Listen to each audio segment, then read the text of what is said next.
السلام علیکم ورحمۃ اللہ وبرکاتہ۔ وعلیکم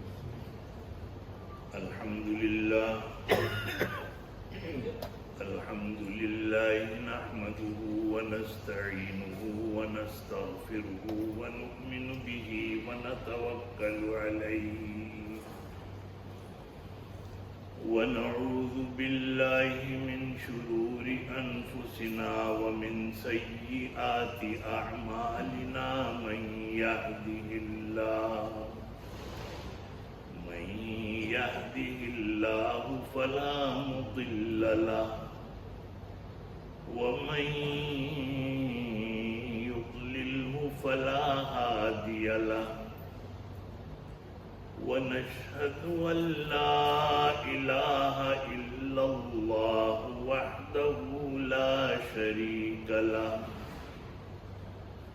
ونشهد أن سيدنا ونبينا ومولانا محمدا عبده ورسوله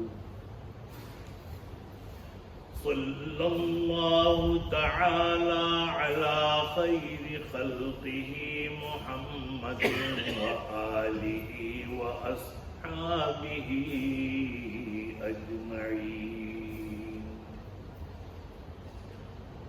أما بعد فأعوذ بالله من الشيطان الرجيم، بسم الله الرحمن الرحيم، قد أفلح المؤمنون الذين هم في صلاتهم خاشعون، صدق الله مولانا العظيم وصدق رسوله النبي الكريم، ونحن على ذلك من الشاهدين والشاكرين، والحمد لله رب العالمين۔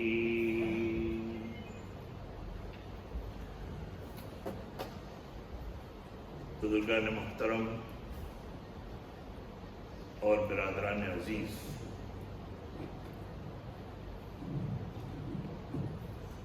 آج جمعے کی اس مبارک محفل میں مجھے اللہ تعالیٰ نے یہ موقع دیا کہ ایک بار پھر آپ کے سامنے حاضری ہوئی اور اللہ اور اس کے رسول کی اور دین کی کچھ باتیں آپ کے سامنے ہو سکی۔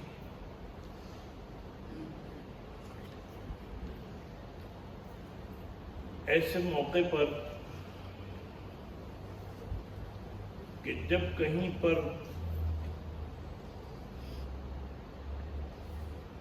ریگولر جانا نہ ہو اور وقتاً فوقتاً جانا ہو،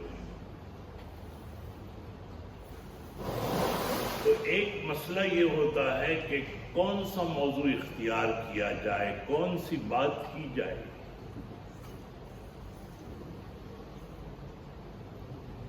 لیکن وقت کا تقاضا یہ ہے، آج ہم اگر دنیا پہ نظر ڈالیں تو مسلمان ہر جگہ رسوا ہے، مشکلات میں ہے، اور غالباً اس کی وجہ یہ ہے کہ ہماری اور اللہ تعالیٰ کے درمیان جو رابطہ ہے اس میں کوئی کمی ہے۔ اگر اللہ تعالیٰ سے کوئی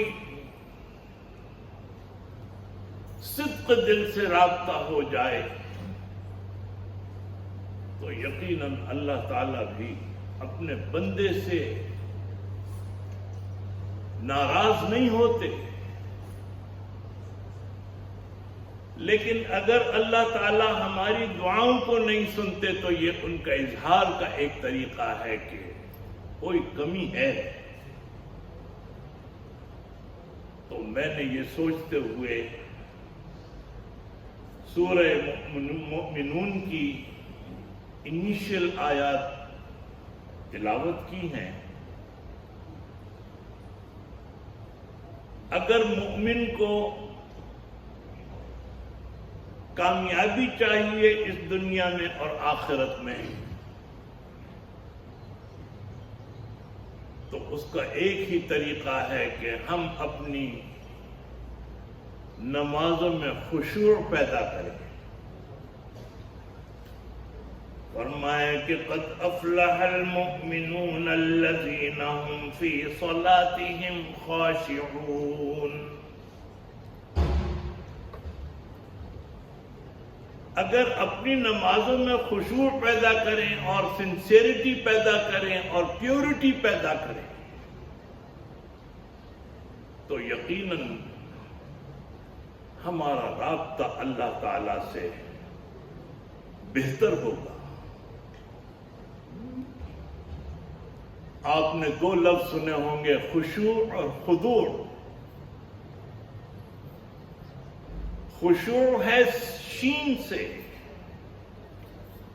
اور خضوع ہے ضاد سے۔ خا شین واو عین خشوع، اور خا شین واو خا ضاد واو عین خضوع۔ خضوع کے معنی ہے نماز میں اپنے اعضاء کو پیش کر دینا، اللہ کے سامنے جھکا دینا، لگا کے سر سے پیر تک جب ہم نماز میں کھڑے ہوں تمام اعضاء اللہ کے سامنے جھک جائیں، یہ ہے خضوع۔ جب ہم اللہ کے سامنے کھڑے ہوتے ہیں تو ہم نے یہ محسوس کیا کہ ہماری توجہ ادھر ادھر ہوتی ہے، کہیں ہمارے کھجلی ہو رہی ہے تو کھجانے شروع ہو گئے، ہمارے ہاتھ کہیں لباس کو درست کرنے میں لگے ہوئے ہیں، کہیں کوئی عادت کے مطابق، چونکہ اس کو بس عادت ہے تو اپنی داڑھی کھجا رہا ہے یا سر کھجا رہا ہے۔ یہ نماز کے درمیان مشاہدات ہیں۔ خضوع کا ہونا ضروری ہے۔ جب آپ اللہ کے سامنے آ گئے اور امام نے نیت باندھ لی، دیکھا گیا کہ اکثر لوگ امام رکوع میں ہیں اور مقتدی صاحب ابھی اسی میں لگے ہوئے ہیں ادھیڑ بن میں کہ میں نیت کے الفاظ درست کر لوں پھر اس کے بعد نیت باندھوں، ان کی رکعت چلی جاتی ہے۔ نیت کا الفاظ کا کہنا ضروری نہیں ہے، نیت کے معنی ہے ارادہ۔ آپ نے یہ ارادہ کر لیا کہ میں اس امام کے پیچھے فلانی نماز پڑھ رہا ہوں، اور آپ نے اللہ اکبر کہہ کے نیت باندھ لی، لیکن وہ اس میں لگا ہے میں نیت کرتا ہوں 4 رکعت نماز ظہر، منہ میرا کعبہ شریف کی، یہ تمام الفاظ وہ یہ سمجھتا ہے کہ جب تک میں کہوں گا نہیں اس وقت تک میری نماز نہیں ہوگی۔ یہ غلط ہے۔ ہمیں اپنی نمازیں درست کرنے کے لیے کوشش یہ کرنی چاہیے کہ ہم اس حال میں آ جائیں کہ اللہ تعالیٰ کے سامنے اپنی درخواست پیش کر سکیں، ہماری نمازیں درست ہو جائیں، ہماری دربار کی حاضری درست ہو جائے۔ نیت باندھی، کسی نے یہاں باندھا، کسی نے یہاں باندھا، کسی نے ہاتھ یوں رکھے، کسی نے ہاتھ کیسے رکھے، یاد رکھیے نماز تو ہو جائے گی، لیکن حضور اکرم صلی اللہ علیہ وسلم نے فرمایا ہے کہ تم ویسے نماز پڑھو کہ جیسے تم نے مجھے پڑھتے دیکھا، جس کا مطلب یہ ہے کہ اگر ہماری نمازیں سنت کے مطابق ہوں گی تو اس میں سنت کا نور پیدا ہوگا، اگر ہماری نمازیں سنت کے مطابق نہیں ہوں گی تو وہ نور پیدا نہیں ہوگا، بے شک آپ کی نماز ہو جائے۔ تو میں یہ عرض کر رہا تھا کہ نماز کو بہتر بنانے کے لیے ہمیں یہ چاہیے کہ اپنے اعضاء کی پریزنٹیشن، اسٹیٹ جو ہمارے اعضاء کی ہے وہ صحیح ہو۔ مثال کے طور پہ آپ کھڑے ہوئے، آپ نے اللہ اکبر کہا، دیکھا یہ گیا، بہت سے گئے جا کے کھڑے ہوئے، نیت باندھی، نہ ہاتھ اٹھائے اتنی بلندی تک جتنا اٹھانا چاہیے۔ جب آپ اللہ کے دربار میں آ گئے، ایک دفعہ اس کے سامنے کھڑے ہو گئے، اب اللہ اکبر کہہ کے اتنے اونچے ہاتھ اٹھائیں کہ آپ کے انگوٹھے کان کی لو تک ہوں، اور پھر آپ اپنے ناف کے نیچے نیت باندھ دیں، ہاتھ باندھ دیں۔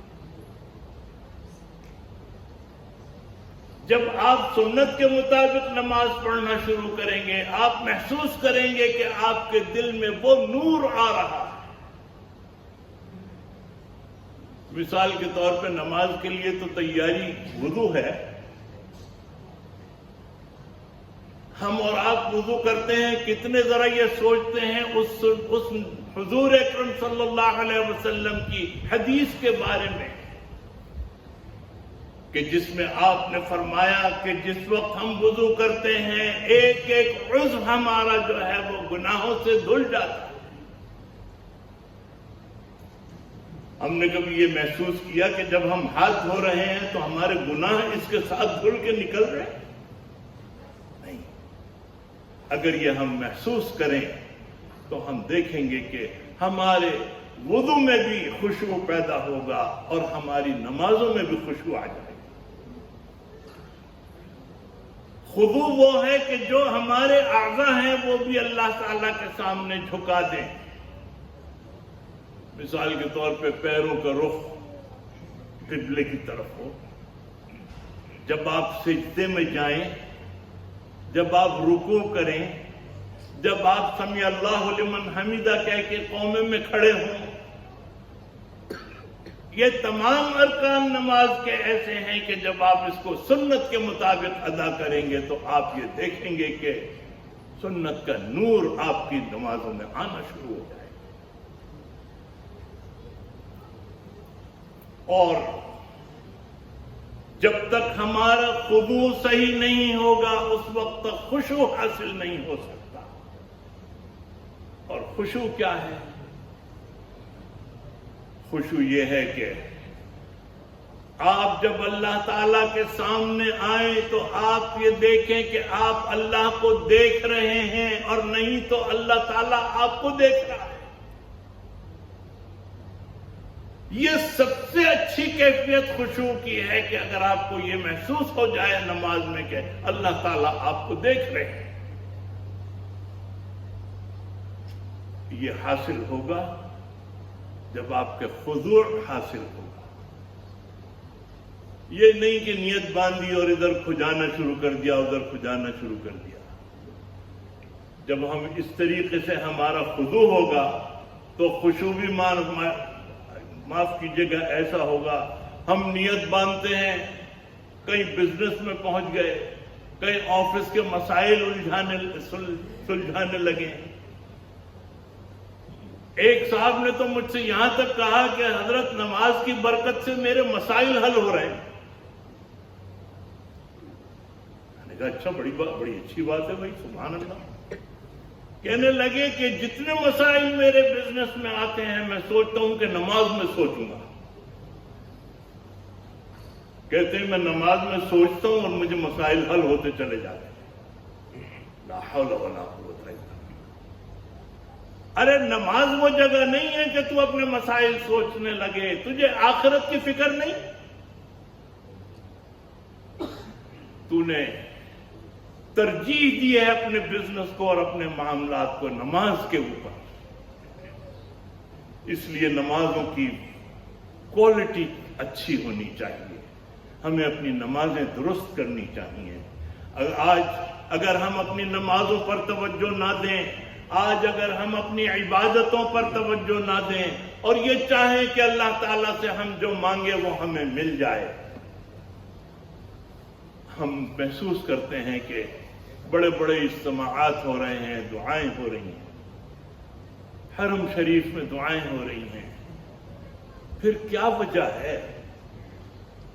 آخر کون سی وجہ ہے کہ اللہ تعالیٰ ہماری دعائیں نہیں سن رہے؟ اس سے محسوس ہوتا ہے کہ اللہ تعالیٰ ہم سے ناراض ہے. ہمیں چاہیے کہ ہم اللہ تعالیٰ کو راضی کریں، اللہ تعالیٰ کو منائیں.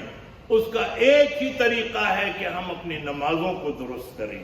جب ہم اپنی نمازوں کو درست کریں گے، اللہ تعالیٰ سے ہمارا رابطہ بالکل پیور ہو جائے گا، تو ہم یہ دیکھیں گے ہماری اور عبادتیں بھی شروع ہو جائیں گی، ہمارے رابطے اللہ تعالیٰ سے ہو جائیں گے، اور تو اور اللہ تعالیٰ کے اوپر توکل اتنا ہو جائے گا کہ ہمیں محسوس ہوگا کہ تمام مسائل ہمارے جو ہیں اللہ تعالیٰ حل فرما رہے ہیں.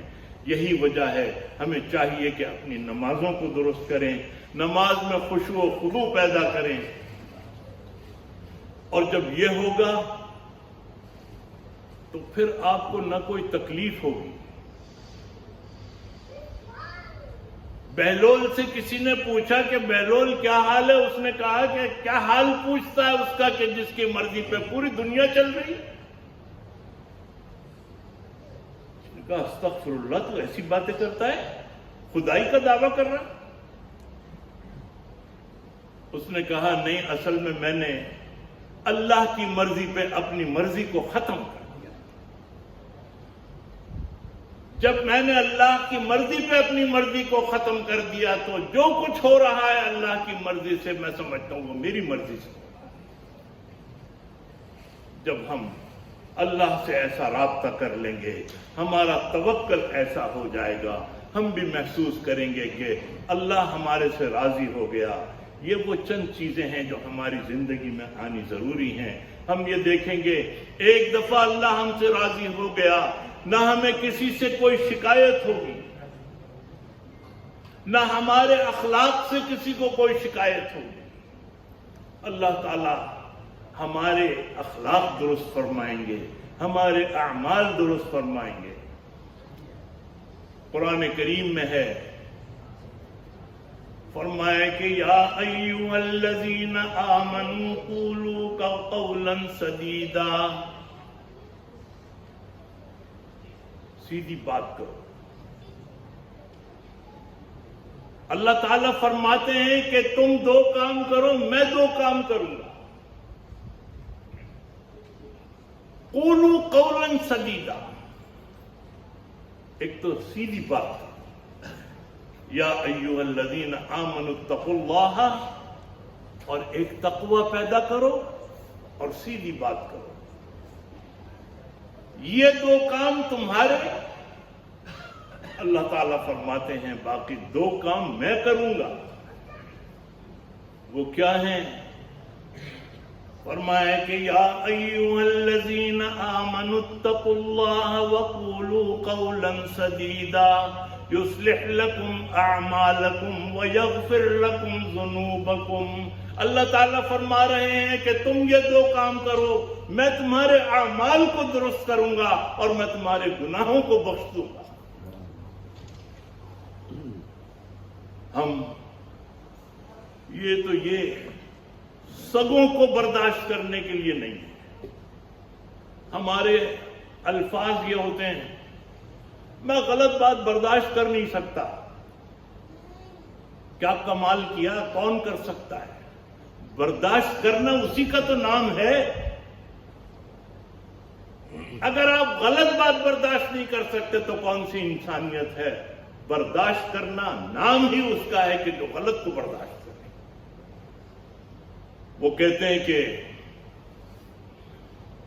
اے دوست دل میں گرد کدورت نہ چاہیے،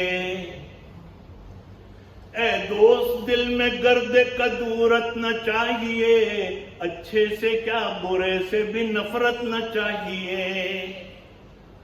برے کو گلے لگاؤ، اچھے کو تو سب لگاتے ہیں، برے کو گلے لگانا جو ہے یہ ہے اصل درس. اے دوست دل میں گرد کدورت نہ چاہیے، اچھے سے کیا برے سے بھی نفرت نہ چاہیے. اور کہتا ہے کون پھول سے نفرت نہ چاہیے، کہتا ہے کون پھول سے رغبت نہ چاہیے، کانٹے سے بھی مگر تجھے وحشت نہ چاہیے. یہ کون کہتا ہے کہ تو پھول کو گلے سے نہ لگا، پھول سے محبت نہ کر، لیکن کانٹے سے وحشت تو نہ کر؟ تو گلاب کا پھول بھی توڑے گا تو اس کے ساتھ کانٹے آئیں گے. کہتا ہے کون پھول سے رغبت نہ چاہیے، کانٹے سے بھی مگر تجھے وحشت نہ چاہیے. کیوں؟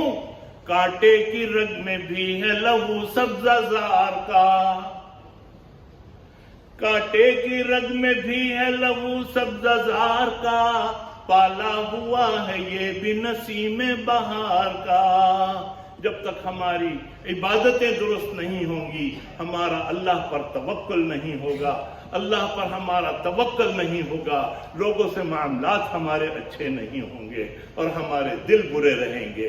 اگر دل کی صفائی کرنی ہے، اگر نفس کی صفائی کرنی ہے، تزکیہ نفس کرنا ہے، اپنی نمازوں کو درست کریں، اپنی نمازوں کو خالصتاً سنت کے مطابق بنانے کی کوشش کریں. اگر اللہ تعالیٰ اس کے بعد ہماری نمازوں کی کوالٹی چینج کر دیں، ٹھیک، نہیں کریں فکر نہیں، ہم سنت کے مطابق پڑھ رہے ہیں، ہمارے یہ اطمینان ہے کہ ہم سنت کے مطابق ادا کر رہے ہیں. اللہ تعالیٰ کا کام ہے اس کو اچھی بنائیں یا اسے قبول کریں. ایک بزرگ کا واقعہ، تہجد کی نماز پڑھا کرتے تھے اور خادم انہیں وضو کراتا تھا. ایک رات آواز آئی، آواز یہ آئی کہ تیری 30 سال کی عبادتیں بے ڈھنگے طریقے کی تھیں، ایک بھی قابل قبول نہیں. یہ وضو کیا انہوں نے، جناب تہجد پڑھی، چلے گئے. اگلی رات بھی یہی ہوا. تیسری رات جب یہ ہوا تو خادم سے نہیں رہا گیا. خادم نے کہا حضرت جی آپ یہ آواز سن رہے ہیں؟ کہا بھائی آپ پھر اٹھتے ہیں، پھر مجھے بھی بے آرام کرتے ہیں. 30 سال کی آپ کی عبادتیں پوری نہیں ہوئی تو آپ پھر کیوں اٹھتے ہیں؟ سوئے پڑھ کے آرام سے. سبحان اللہ. انہوں نے کہا بے وقوف، مجھے تو کوئی اور دروازہ تو بتا دے جہاں پہ لے جا کے میں یہ نمازیں قبول کر لوں. اس دروازے کے علاوہ اگر کوئی دروازہ ہو تو مجھے بتا. چوتھی رات آواز تبدیل ہو گئی. چوتھی رات آواز یہ آئی کہ اگرچہ تیری 30 سال کی عبادتیں بے ڈھنگے طریقے پر تھیں اور کوئی قابل قبول نہیں تھی، لیکن کل رات کے جواب نے ان سب کو قابل قبول بنا دیا. یہ ہمارے ذمہ نہیں ہے کہ ہم قبول کروائیں یا نہیں کروائیں، یہ اللہ کے اوپر ہے. ہمارا کام یہ ہے سنت کے مطابق ہم اپنی عبادتیں کریں، اس میں کمی نہ لائیں. اگر ہماری کمی سنتوں کے مطابق اگر ہماری نمازیں نہ ہوئیں تو ہمیں یہ خدشہ رہے گا اللہ کے اور ہمارے درمیان کانٹیکٹ میں کوئی کمی ضرور ہے، اس کو چاہیے کہ وہ ریکٹیفائی کریں، اس کو چاہیے کہ ریپیئر کریں۔ اگر وہ نہیں ریپیئر کریں گے ہمارا رابطہ اللہ کے ساتھ نہیں ہوگا اور اللہ تعالیٰ اسی طریقے سے ہم سے ناراض رہیں گے۔ ہمیں چاہیے کہ ہم اللہ تعالیٰ کو منا لیں انشاءاللہ۔ اللہم صلی علی سیدنا محمد وعلی آل سیدنا محمد صلاة تنجینا بہا من جمیع الاحوال والآفات وتقضی لنا بہا جمیع الحاجات وتطهرنا بها من جميع السيئات وترفعنا بها عندك على الدرجات وتبلغنا بها أقصى الغايات من جميع الخيرات في الحياة وبعد الممات إنك على كل شيء قدير. الحمد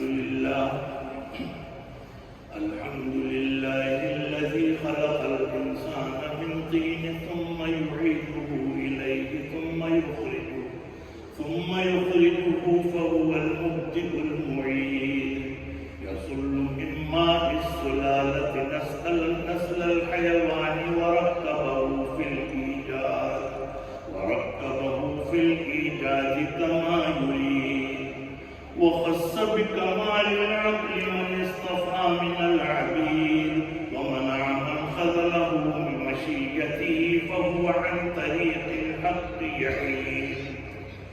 أحمده حمدا أرجو به من نعمه المزيد وأشهد أن لا إله إلا الله وحده لا شريك له شهادة عليها أموت وأبعث من أهل التوحيد. وأشهد أن سيدنا ونبينا ومولانا محمدا عبده ورسوله السيد المختار الرشيد. ابن آدم ويحك تخالف من خلقك وتعصي من خولك ومن بإنعامه نعمك ومن بتيسيره يسر لك. من صورك نطفة من سواك مضغة من نفخ الروح لك. من ألقى الشفاعة في قلب الوالدين. من أوقد في قلبك مصباح العقل حتى عرفت ما عليك ولك. من تعصي من هذه إنعامه وهذه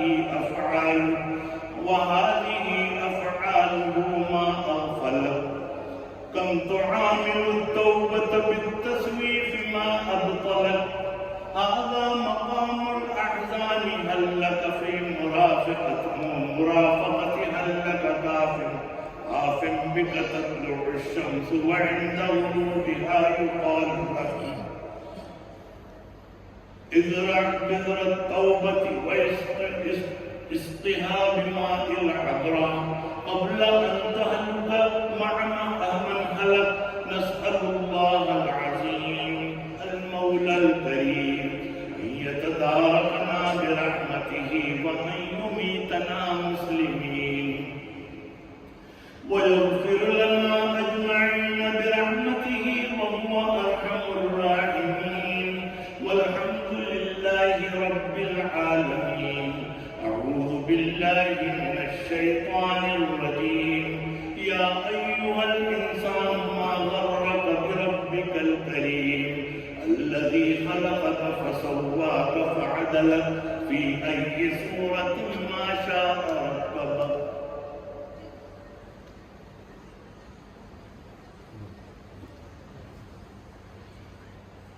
الحمد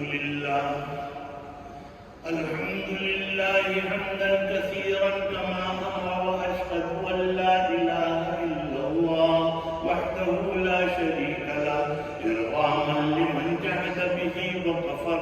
وأشهد أن سيدنا ونبينا ومولانا محمدا عبده ورسوله سيد الخلائق والبشر. اللهم صل وسلم وبارك على سيدنا ونبينا ومولانا محمد وعلى آله وأصحابه مصابيح القرآن. عباد الله اتقوا الله تعالى من سماع اللغو وفضول الخبر وانتهوا عما نهاكم عنه وزجر. واعلموا أن الله أمر أتاكم بأمر بدأ فيه بنفسه وثنى بملائكته المسبحة لقدسه وثلث بكم أيها المؤمنون من برية جنه وإنسه فقال تعالى مخبرا وآمرا إن الله وملائكته يصلون على النبي يا أيها الذين آمنوا صلوا عليه وسلموا تسليما اللهم صل وسلم وبارك على سيدنا ونبينا ومولانا محمد وعلى آله وصحبه خصوصا منهم ذي الأصل العريق أمير المؤمنين سيدنا أبي بكر الصديق رضي الله تعالى عنه وعلى الزاهد الأواب الناطق بالصواب أمير المؤمنين سيدنا أبي حفص عمر بن الخطاب رضي الله تعالى عنه وعلى جامع القرآن أمير المؤمنين سيدنا عثمان بن عفان رضي الله تعالى عنه وعلى أسد الله الغالب أمير المؤمنين سيدنا علي بن أبي طالب رضي الله تعالى عنه وعلى ولديه السيدين أبي محمد الحسن وأبي عبد الله الحسين رضي الله تعالى عنهما وعلى أمهما فاطمة الزهراء رضي الله تعالى عنها اللهم أعز الإسلام والمسلمين اللهم أعز الإسلام والمسلمين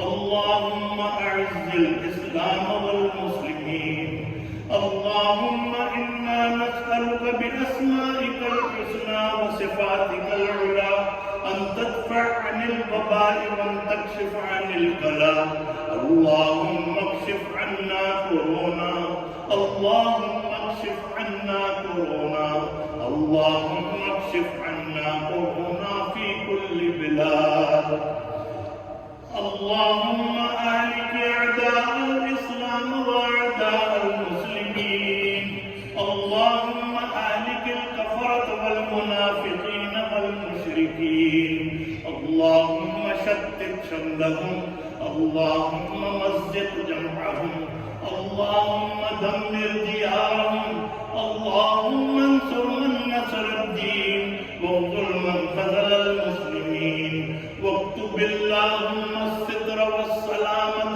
والعافية علينا وعلى عبيدك الحجاج والغزاة والمسافرين في برك وبحرك وفي جوك من أمة محمد صلى الله عليه وسلم ربنا آتنا في الدنيا حسنة وفي الآخرة حسنة واغفر للمؤمنين والمؤمنات الأحياء منهم والأموات برحمتك يا أرحم الراحمين والحمد لله رب العالمين أعوذ بالله من الشيطان الرجيم إن الله يأمر بالعدل والإحسان وإيتاء ذي القربى وينهى عن الفحشاء والمنكر والبغي يعظكم لعلكم تذكرون واذكروا الله يذكركم وادعوه يستجب لكم ولذكر الله تعالى أعلى وأولى وأعز وأجل وأهم وأتم وأكبر فاذكروني